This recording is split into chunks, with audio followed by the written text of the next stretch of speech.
Welcome to the Dropout Multimillionaire Podcast, hosted by best-selling author and serial entrepreneur Brian Will. Here we go.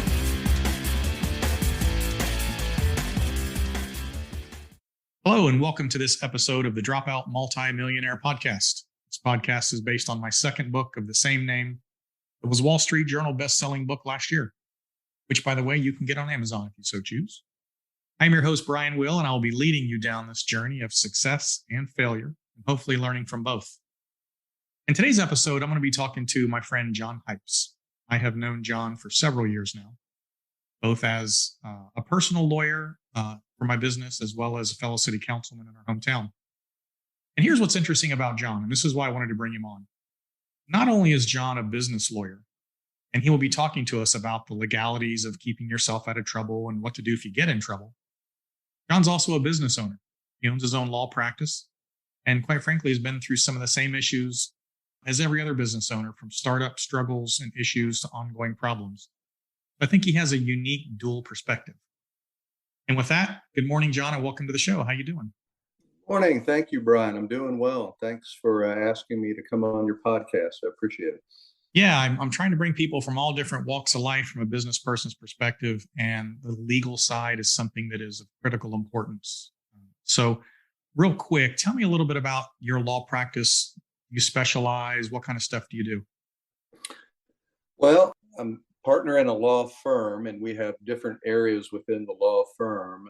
Before, talking about myself, I've got a law partner who does real estate work, both residential and commercial, and I've got a law partner who does employment work, and she's quite good at that as well.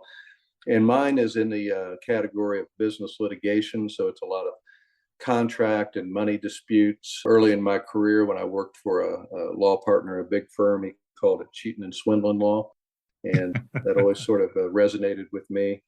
But at the heart of it, there's an agreement and a disagreement over those agreements that have been made. And business litigation it's an interesting area. It can cover a lot of things.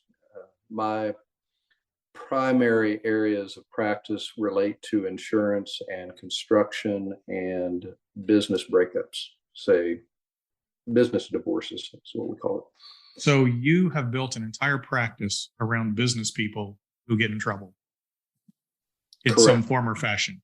So what you're Correct. telling me is people that start businesses tend to get in trouble, not necessarily because they intended to sometimes, but just because they may be dealing with bad actors on the other side, or maybe they overlook something that they weren't thinking about in advance.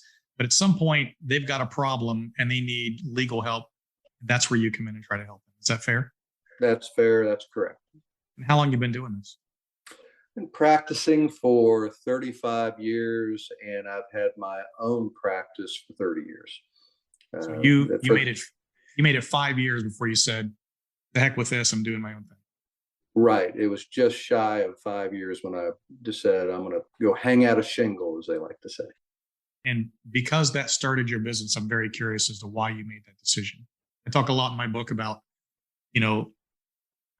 primary reason people get into business, in my opinion, is they've been out doing something, they've been doing it for somebody else, and they're sitting there looking at what they make versus what the company or the firm makes, and they're like, dang, I could do this myself and make, more money, right? Or have less people yelling at me, or be my own boss. I mean, what is it that took you at year 5 to say, you know what, I'm doing my own thing? Well, I'm thinking it like for a lot of people, it was a combination of factors. And I'm not sure any one was a deciding factor. One factor was I was working in Buckhead, but living in Alpharetta. And I had 2 small children at the time, but they were just getting to be soccer and t-ball age. And I knew if I was going to stay working at the firm where I had been working at that time, coming in on 3 Saturdays a month was pretty standard. And so, part of it was change of lifestyle and getting control of my schedule versus working somebody else's schedule. I wanted to be home and go to my kids' ball practices and coach them and not miss out on that part of their life. Part of it is how I'm wired. When I worked at a law firm, I had two bosses. I had the partner who controlled that particular client I was working on, and I had the client. And the potential of making one or both of those unhappy, there was that possibility always. You wanted to bring it back to one person being unhappy, just the client. That's an absolutely true statement. Yeah. I decided going out and having my own practice, I would have one person to answer to, and that's my client. And, and I set my own boundaries with my clients. Now, I don't want to dwell on this too much, but there has been a few times over those 30 years where I have fired a client, not for just non-payment reasons, but because they were doing things that I thought was counter to just the practice of law. Like, we would prepare for a deposition, we would discuss ways to approach weaknesses in the case, and only to sit in a deposition and hear them just out and out make blatant lies under oath. When that deposition was over with, I looked him right in the eye and said, "You're fired. You get another lawyer." It's so funny. My CPA came over today. In fact, my CPA, Lisa. Mm-hmm. She's going to be doing another episode with us. And she was supposed to meet me at 1:00 today. And she emailed me. She said, "I can't be there till 2. I have to fire a client."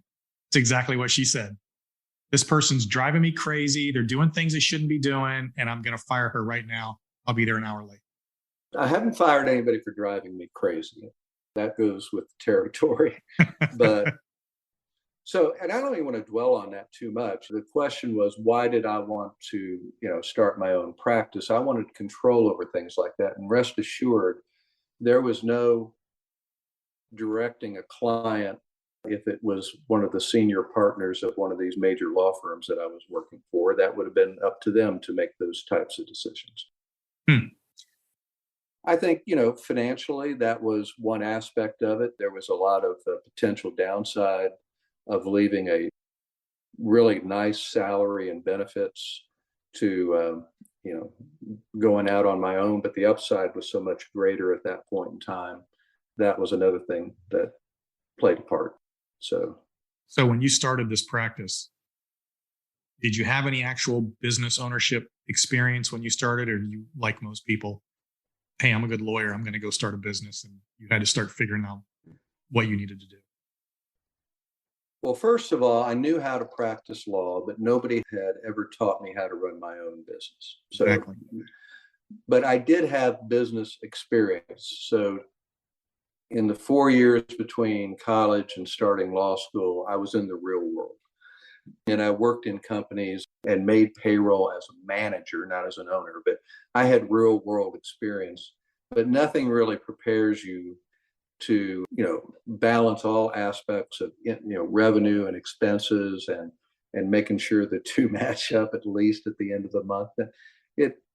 It was a learning experience. And I tell people all the time who are thinking about starting their own law practices, you can have great confidence, how to practice law. You may have to learn a new skill set on how to run a business. Any big issues when you started? Anything that you went, oh crap? Oh, absolutely. It feels foolish. I'll own up to it and admit it. Anybody listening to this podcast would not hire me as a business attorney if they thought that's where my head is now. But I was working for Morris, Manning and Martin at the time. I started working at Smith Gambrell, then was working at Morris, Manning and Martin.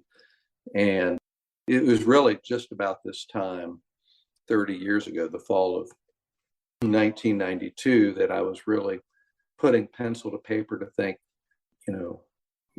can I do this? Do I want to do this? Because again, I was being paid well. And, my number one biggest mistake, which is laughable to me, is after I quit, I then went to a bank for a line of credit. And I actually went to a couple of banks, but this response was pretty much the same. You don't have employment. We Right. can't give you a line of credit. And I did ask the one guy, I remember it very distinctly. I said, well, if I came in here a week before I left my job and didn't tell you I was going to be leaving my job, would you have given me the line of credit? Oh, absolutely. Absolutely. Yep. In fact, we'd give you more than you want. So again, learning how to operate in a business environment while you know how to practice law, that's one I wish I had known before. So what happened was I'm out on my own. I've started my practice and I maxed out 2 credit cards, and I was Love it. right at the razor's edge of putting my resume together. So that would have been the 3rd week of January of '93. And it was about end of May, early June that I was thinking, okay, I need to go back to work for somebody. And What kept you in the fight? oh, I had a case that settled, and I still remember the fee, which was a nice fee. It was about $11,500, Okay. and that kept the lights on in the basement, and that kept the machine moving forward. I want to tell you, I mean, I don't know where we are in terms of the back and forth on this, but when I started, my inclination and my nature was to be extremely conservative on expenses. I was not again, I was maxing out credit cards. I had two small kids, a mortgage that would choke a horse, and a car payment. And here I am, by golly, I'm running my own law firm. Wait a minute. I thought all lawyers were super rich. Yeah, well, you can forget about that. But the ones who are super rich are super rich. I'm not debating my citation jet versus somebody else's. I'm not that guy. But so my opening office was I went to Office Depot and bought about a 10-foot folding table, and that was my credenza. And I had a 1985, this was in 1993. I still had my 1985 086 computer. Wow. With orange monochrome monitor and a dot matrix printer. And I had shortly afterwards had bought a fax machine, which became essential for the practice. And after about 2 weeks with the dot matrix printer, I'm like, okay, I got to buy a. So I bought the LaserJet printer, and just more reminiscing, which doesn't really help your podcast audience, but I remember it was St. Patrick's weekend of 1993, where here in Alpharetta, it snowed about 9 inches of really heavy, big snow. That was the weekend that I got my screaming fast 486 Windows computer, not DOS. And I was setting up my Windows computer with all that snow falling outside. And then I moved into the modern age. And as an aside, I found out that once I got technologically up to date, that I could actually do things bigger firms weren't and could not do in 1993. So I was more nimble from a technology point of view to do things than, say, the law firm I had just left, which did not have computers at lawyers' desks yet. There were some advantages, some disadvantages, but it all falls under the heading of, what should a new business owner plan for? Plan not to be undercapitalized. Right. Yep. Here's why your story is so good. Your story is so good because you started out like every other business, right? So I'm Joe the plumber. I talk about Joe the plumber in my book. In fact, it's funny. The lady that cuts my hair finally, after 2 years, decides to read my book. And I went in to get my hair cut today, and I sat down and she said, "I'm Joe." Because Joe the plumber is in my book. I said, "Yes, you are Joe." She goes, "I don't want to be Joe." So I thought that was funny. But just like everybody else who starts a business, whether it's a plumber or a landscaper or a lawyer, you started out with a folding table, racking up your credit cards, going out on your own, making decisions, taking a risk, having the guts to do it. And here you are 20 some years later, a very successful attorney. In fact, I use you an attorney. You used the phrase having the guts to do it. Now, I know that we had spoken previously offline. This time 30 years ago, when I'm still in my office at Morris Manning, putting pen to paper, there was never an occasion where I took my more optimistic revenue projections and even did conservative expense, and it never added up on paper. And I've related that to a number of people thinking about starting their own business, that if you're going to go by what you perceive and write down on paper, you're never going to do it. I don't really know that or understand the reason why, but it works out. Right. But mathematically, when you're planning, it doesn't work out. So, well, I know a lot of people who build hockey stick pro formas that think they're going to be billionaires in the first 2 years. You were just more conservative than that. So they're going the other way. They see themselves as not being able to fail. And I saw myself on paper as, I'm not sure how I'm going to succeed. But I have a very transactional law practice. So, back then I had a client who was able to send me a consistent work when I got started. But, now it's more one and done type matters. And so I'm always grateful when somebody calls me up and says, hey, can you help me with a matter? So that's awesome. Do you enjoy running your own practice? Oh, I do. Very, very much, for all the reasons that I didn't want to work for somebody. You'd never go back. Well, you say never go back. Somebody could make me an offer that I couldn't refuse. All right, that's fair. But what my practice has evolved into, and I'm in a position now financially and age-wise to do this, but it's what I would call more of a lifestyle practice. Right. I do not even attempt to make every last dollar I can possibly make. And when you bill hourly, that would require a lot more work that I care to take on. Right. And it would require hiring more people and making sure that they are fed enough work to justify their existence in a law firm. We have a practice where we go in, and I believe we do really, really good work.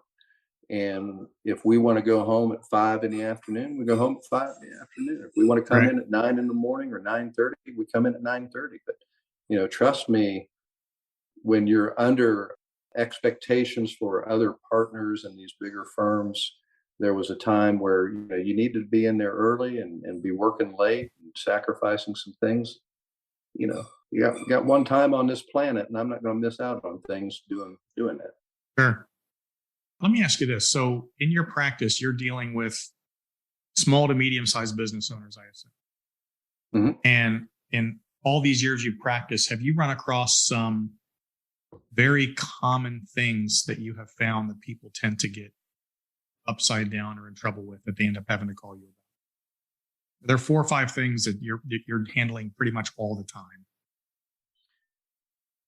I would think a common theme is, because a lot of what I do is contractual based. When you enter into a contract, usually, even among experienced business people, there's a desire and a belief that things will turn out well. Sure. And there's too many things done on a handshake or a belief in the other person that they'll do the right thing. And I truly believe that in way over 90%, 99% of the situations, at the time of contracting and agreement, that's what everybody intends. I don't believe that there's a lot of fraud and deception entering into the contract. But what I will see is when people get sideways with each other, and now it's time to figure out what everybody's rights and obligations are under the contract. And if the contract isn't written well, or if it was written, favorably to one person or the other, then, their trust was misplaced. Right. And my advice to my clients is, contracts are meant to provide clarity. And the more clarity you give, the less discretion people have to get off the rails and decide they're going to go do their own thing.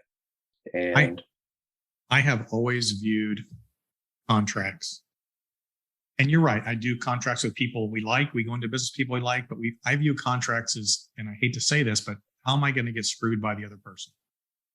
Because as my old business partner, Steve, used to say, we write contracts when we're friends so that we can enforce them when we're not. That's another way of saying what I just said. Yeah, exactly. Because on the other hand, I have had lawyers on the other side who put little things in contracts that come back to haunt me. Like I can remember the difference between and or. You're laughing. The difference between and or makes all the difference in the world. And if you didn't get the right word, you're in trouble. That's not a laugh at you. That's a knowing laugh. Yes. I had a contract and I thought they couldn't do this or this and this, and they put this or this, and that meant they could do one or the other, and they picked the one they liked the best. And it was a big hit for us. I'll give you another example of where people want to read the really meaty parts of the contract when they're being their own lawyer, doing their own contracting, and they should. What are my payment terms? How long is this contract? What's my exit strategy? Those are all really important things, but they sort of gloss over all those boilerplate provisions under general in the last 10 paragraphs. And man, you can work an advantage for one party or the other based on how those are written. I've rarely seen an equipment lease where it didn't have a choice of venue and jurisdiction clause for equipment here in Georgia, where you would have to go fight them in Idaho or Oregon, knowing that you're never going to go there, and they win because you're just not going to go there to fight. I have been in that one too. But you have agreed, and you stopped reading when it got down to all those boilerplate provisions. So what you're saying, John, is that business people need to pay very careful and close attention to these contracts. Very, very close. In fact, it's funny because in my book is 37 business lessons. And it's funny because it only lists 36 in the main book. And if you read the whole book, you'll never get to the 37th lesson. To get to the 37th lesson, you have to go to the very last page, and the very last line of the last page, after the credits and everything else, it says, make sure you read the entire contract. This is lesson 37, because the very last thing is what you're missing. So it's kind of a funny thing I did in the book, and some people get it, some people don't, but it's very true. Well, here's two related concepts. First year contracts in law school. My professor, Professor Norm Crandall, said something that, I'll never forget, and it was a little out of the ordinary. He kept using this phrase, breach is good. Now, everybody thinks breach of contract is a bad thing, but he kept emphasizing breach is good. In the world of business contracts, it's if you're in a bad deal, it's good to break your deal to get into a better deal. And it's related to business litigation in terms of litigation, in that there are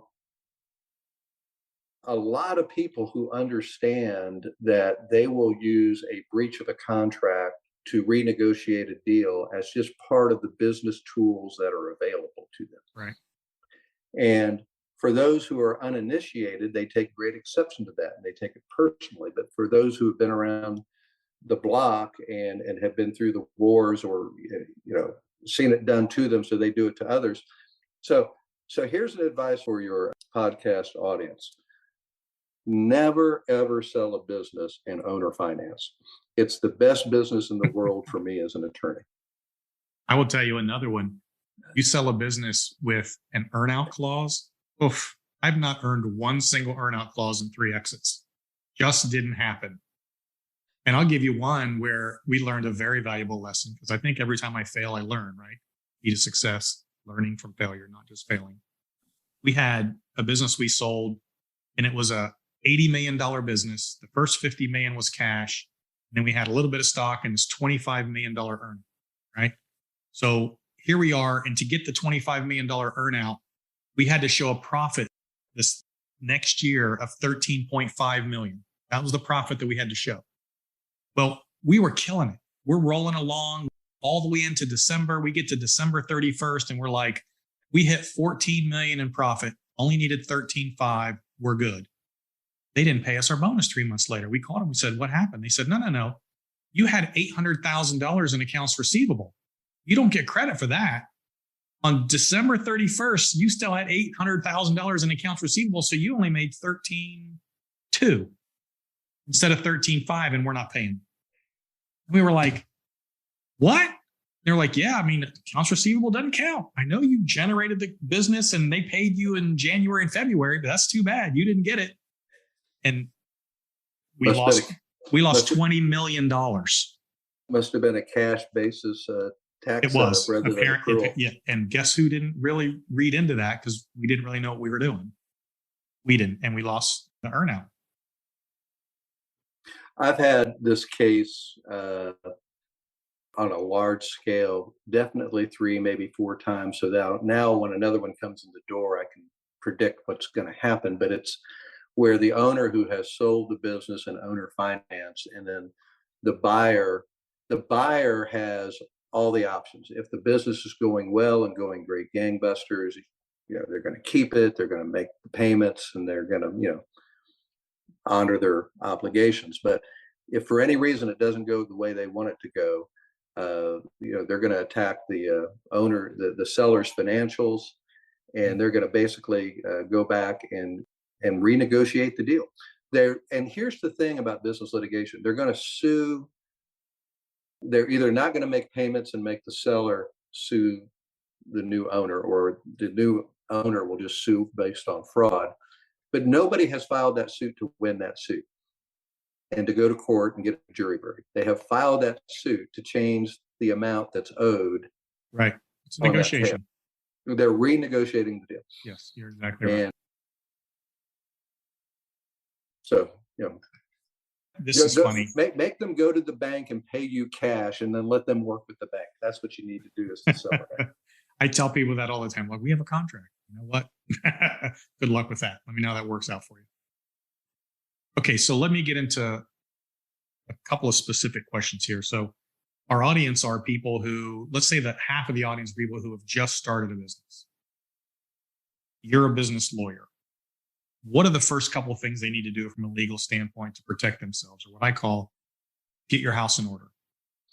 Well, first and foremost, they should definitely consider forming an entity. And if there's just one or a couple of owners, form an LLC. And if it's more than that, or if they have definite immediate growth plans, they might consider a different type of entity, be it a corporation or an S corp or whatever. But should absolutely form an entity, business entity. Why an LLC? Why would they do that? What are they? Well, the LLC is the easiest to form, has the fewest formalities, and ease of administration. But it serves the same purpose, which is it's a limited liability company. You put the assets, such as they are, into that company, and then if you're going to be sued for some sort of breach of contract or wrongdoing, they should not be able to get to the owner's individual assets, like your house and your cars and your property and so, and people go so far as to put individual assets into individual entities. It's not that expensive to set one up. Confines the asset and the exposure just to that one entity. And if you maintain your formalities, all right. So I want to hone in on what you just said. Maintain your formalities. So now that you've said we form this LLC, it's going to give you this legal protection. It's going to keep them from coming after you. Now explain what's called piercing the veil. Piercing the veil is when somebody disregards their corporate entity. And the classic example is commingling money between your business entity and your personal. In an LLC, there's fewer meetings that you have to have and document on an annual basis. If it's a corporation, I think you should have more required annual paperwork in your corporate notebook. And those are formalities. If you don't maintain your formalities, including personal assets separate from your business assets, then that gives grounds for somebody who is suing the company to pierce the corporate veil and disregard the corporate entity, and then be able to pursue the individual owner and the owner's assets. So it's really all it is just setting up systems so that you've got your business bank account, and money that comes out is accounted for. And I had a person who I represented who it turns out it was a business divorce. The owners were going separate ways and got sideways with each other. And there were allegations about misappropriation of company money. And it turns out this individual was using company money to do a major renovation of his home kitchen. Well, you can't do that for a whole bunch of reasons. And one of them is, you need to pay that money out of your entity and then pay tax on that. And then you would fix your kitchen with after-tax dollars. You can't use pre-tax dollars and just act like this is my personal money. And I would go so far as to say that the number one way, particularly in small businesses, because I've been on both sides of this when I was young, having an LLC, being sued, and I got hit for something as simple as not paying my $25 annual registration fee once. Well, yeah. Therefore, I wasn't a legal LLC, right? I didn't pay my $25, right? And you can't let it go lapse on you. But if it does lapse, you can bring it back to life. You can bring it back to life, but they're going to attack that. The other was, and I've had people, I've gone there and said, and I use this example in the book, is you start your business and you get a check and you think, it's $2,000. I just deposited in my personal account, no big deal. That's what I'm talking about. That's commingling. Commingling. You can't do that, right? So, and in fact, take it to a large scale. I had an business acquaintance out in Virginia who, much like you just said, is running a multi-million-dollar company. And weirdly enough, and these stories are crazy, but Federal Trade Commission came in because he was running a free vacation thing, but then they charge you, out the yin yang for all these other things. And they tried to shut him down for fraud and they couldn't. So the IRS came in, audited his $5 million company, and found that he had paid $20,000 for a boat out of the company, sent him to federal prison for a year for tax evasion. Couldn't get him from the FTC, sent his butt to jail. 20 grand. And you can argue stupidity, but that's not going to get you very far. Not if they want you. So managing your money, extremely important. So if part of the audience is new business owners or people thinking about doing so, I did not succumb to this whatsoever, but I know plenty of people personally and professionally who have gotten into business. That temptation to not set aside money to pay the government is strong. The temptation is, I'm going to pay myself. I'm not going to set aside money for taxes, but I'll make it up next month. And then I'll make it up 2 months from now. And the next thing you know, you're in a hole that you just can't get out of. Yep. And then you start doing things the wrong way, and that can catch up to you. Yep. So I had very conservative, trying to always keep my revenues ahead of expenses in the early days. But, part of what I always did is when I paid myself from the firm, I would take the taxes, not the firm, but I would always just pay a third of everything I made into my money market account. And then I would pay my quarterly taxes. And inevitably, I would end up with more money at the end of the year in my money market account. But I just did an enforced 1/3 savings of everything I paid myself. Mm-hmm. And more or less do that to this day. Keeps me flush in my money market account. I write my quarterly payments to the IRS out of that account. And I end up with a surplus in that account at the end of the year once my wonderful accountant looks at my tax. But you got to be different. But there's a key element to being self-employed, and that is being disciplined. You have to be disciplined.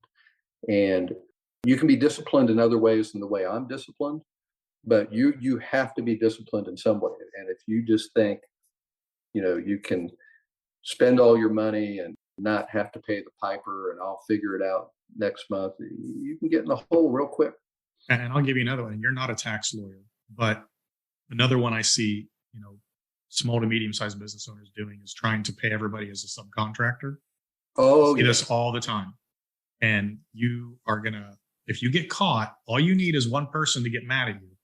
You need one person to get hurt on the job and sit home and, they have nothing to do. And they're listening to all these TV lawyers, unfortunately, say, hey, you've been hurt. And next thing you know, they're coming after you for workman's comp. They're coming after you for not paying these people correctly because they were an actual employee and not contractors. And I call this stuff getting your house in order. There's a whole chapter on it in the book. But all right. Unfortunately, that one can be, in some instances, innocent, still doesn't get you out of it. But there are differing definitions in the tax code and under tort law of who is and who is not an independent contractor. Right. And you may have a general understanding of what you think an independent contractor is. Mr. IRS man may disagree with you. So I think there's a lot of innocence in that. And then there's just people. Yeah, no, clearly there's people who are just trying to beat the system. Ignorance isn't going to get you anywhere. Oh, no question. When you get in trouble. No question. So, A, get your house in order. Set yourself up legally correctly. Follow all the guidances you need to follow to keep yourself out of trouble. So here's the deal. Let's say somebody gets in trouble. All of a sudden they get a letter from whomever, or they get a lawsuit in the mail. What's the first thing they need to do? Well, let's back up for just a second. I think to summarize about getting your house in order, you want to have an entity. You want to consult, either know what to do, consult with a lawyer, but also you want to have an accountant. I was always taught, in terms of business advice, you should have a lawyer that you can go and talk to. You should have an accountant, and you should have an insurance person, and you should know your banker. John, I can't afford these things. I'm starting a business. I can't afford it. Doesn't mean you don't know these people as opposed to hiring them. But I have forgotten, what was the original question? I think you need to have these relationships as you're developing and growing your business. Yeah, the question was, now I've gotten sued, or now I've gotten a letter. Right. This goes back to your insurance. In addition to having a legal entity, you need to have insurance, because the entity can protect you as an owner from personal liability. And of course, the insurance will protect you. Now, you don't have to buy the biggest, baddest, most expensive policy, but you should have insurance because it's a good cost benefit for your business and your future. Now, on day one, in your pension pennies, you may not have it, but you need to have that soon. When you do get sued, rather than having to pay me to defend you, you go to your insurance company, report the claim, and for the price of your premiums, they appoint a lawyer to defend you under your policy. That's a great benefit. So insurance is critical. Absolutely. Yeah. Critical. All right. Let me ask you this. We're almost to the end here. What would you say is the best business advice you ever got? One piece of advice specific was know your banker, accountant, and your insurance person, because I'm the lawyer in this case. Right. And back in the day when you had banks with lobbies, when I had established my firm back in '93, I was on a first name basis with the community bank president. Mm-hmm. And I made sure that when I walked into the bank, all 35, 36 years old of me, but I made sure that the other people working in the bank knew that I knew the owner of the bank, and that having those key professionals in place are important. Other advice is more, it's kind of trite, but it's true. I mean, you got to believe in yourself. When nobody else is going to believe in you, you got to believe in yourself. And there's going to be some nights when you question your decisions about, why did I quit that nice paying job when I'm driving my BMW 3 Series, and now right. I'm all maxed out on my credit cards. But you got to have some core values and belief in yourself. And I don't know if it was told to me, but I would also recommend to anyone, just do things the right way. Don't take shortcuts. My background playing sports when I was in school, and always taught, before you're going to do X, Y, or Z, you're going to know the fundamentals, especially when I played basketball. Yeah. Know your fundamentals, do everything. In my business, before I got to where I am in my business now, I was the bottle washer. I was the photocopy guy. I was the equipment manager. I was the IT guy. I mean, I did everything. and you have to out of necessity, but it gives you an appreciation for all the components in your business when you start putting vendors in place. And now something else that I do, which I don't know that many people do this, I'm sort of in my books about twice a month. We use QuickBooks, but usually on a Saturday at the office, I'm in there for a couple of hours, and I pretty well know the pulse of my business side of my practice. Super important.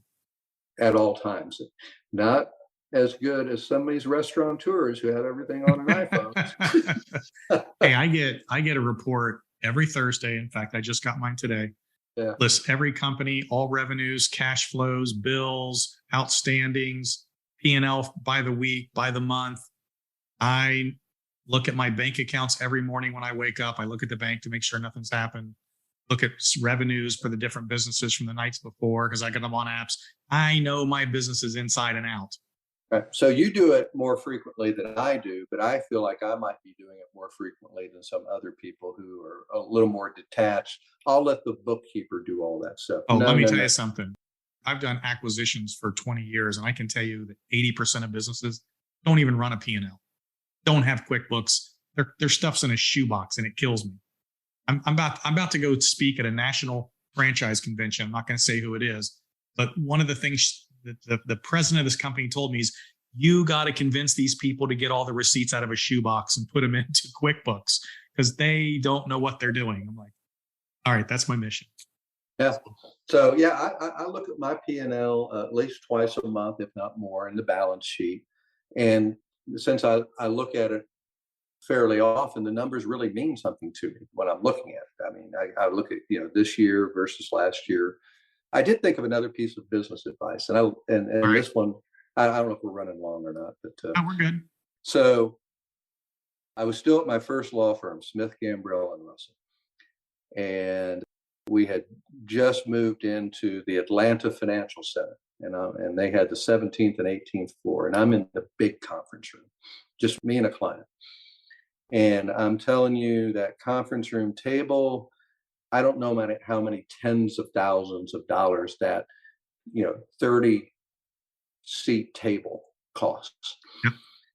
And I'm like a second year associate meeting with a client, and it's just the two of us. And I had a glass of water, and I had set the glass of water on the table without a coaster. And I still remember who the partner was who was walking by. The door was open. It was a fairly private area outside the door. But he walked by, he stopped, he backed up, he came in, he interrupted the meeting. Hey, he's a partner. And here it comes.